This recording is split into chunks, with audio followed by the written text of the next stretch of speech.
వాక్యం అంటే దేవుని నోటిలో నుండి వచ్చే జీవము, ఆత్మయు జీవము.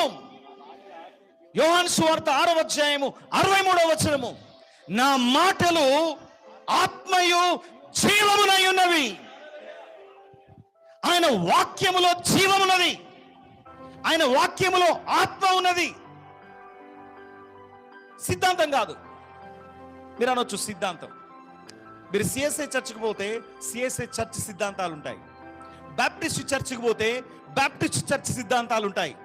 సిద్ధాంతము అని అంటే ఒక గీత గీసుకొని ఆ గీత లోపడి ఉండడం. ఇక గీతం దాటి వాళ్ళు బయటికి రారు. అమ్మో మా చర్చిలో ఇది ఒప్పుకోరండి, మా చర్చిలో హల్లెలూయా అనొద్దు, మా చర్చిలో చప్పట్లు కొట్టొద్దు, మా చర్చిలో సంగీత వాయిద్యాలు వాయించొద్దు, మా చర్చిలో పరిశుద్ధాత్మను మేము నమ్మము, భాషలు మేము నమ్మము, స్వస్థత మేము నమ్మము.